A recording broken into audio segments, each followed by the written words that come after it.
आणि एक मोठी बातमी समोर येते आहे। अंजनगाव खेलोबा इथल्या पुतळ्याच्या प्रकरणामध्ये अजून एक कारवाई करण्यात आली आहे। बाळराजा आवारेचा आणखी एक सहकारी पोलिसांच्या ताब्यात आहे।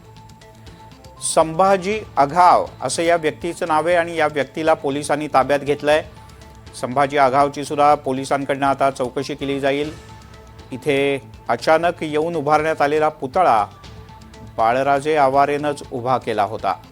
सौरभ वाघमारे आपल्यासोबत जोडले गेलेला आहे। सौरभ, बाळराजे आवारेचा एक सहकारी त्याला देखील आता पोलिसांनी ताब्यात घेतलाय।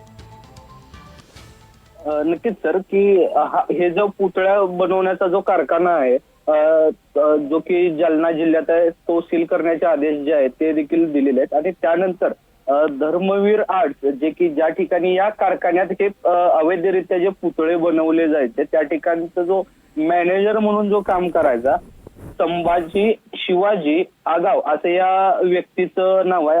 अंबड येथील व्यक्ती आहे। सोलापूर पोलिसांनी जे आहे ते त्याला ताब्यात घेतलेलं आहे। आणि ह्या सगळ्या बाबतीत की आता त्यांच्याकडून काय माहिती नेमकी समोर येते की किती ठिकाणी हे पुतळे दिले गेलेले आहेत किंवा येणाऱ्या काळात पुतळ्यांची ऑर्डर जी आहे ती कोणत्या कोणत्या ठिकाणाहून येत होती, या सर्व बाबी आता पुढील पोलीस तपासात समोर येतील का ते देखील पाहणं महत्वाचं आहे। कारण ह्याच्या फॅक्टरीचा जो मॅनेजर म्हणून जो आहे तो हा संभाजी आगाव जो आहे तो काम करत होता। आणि बाळराजे आवारे जो आहे तो सध्या पोलिसां म्हणजे काय त्यांना बाळराजा आवारे पाटील यांना 14 दिवसांची जी आहे ती न्यायालयीन कोठडी सुनावलेली आहे। त्याचबरोबर आता हा जो त्यांचा सहकारी आहे जो की मॅनेजर म्हणून काम करत होता त्यांच्याच कारखान्यात, धर्मवीर आर्ट्स या कारखान्याचं म्हणजे नाव आहे, त्या पद्धतीनं ही सगळी यंत्रणा कशी चालत होती, नेमके रात्रीच्याला कशा पद्धतीचे पुतळे बसवले जायचे, आता येणाऱ्या काळात पुतळ्यांची ऑर्डर कोणत्या कोणत्या ठिकाणाहून आले, आतापर्यंत किती जणांना पुतळे दिलेले आहेत आणि काय किमतीत पुतळे दिलेले आहेत,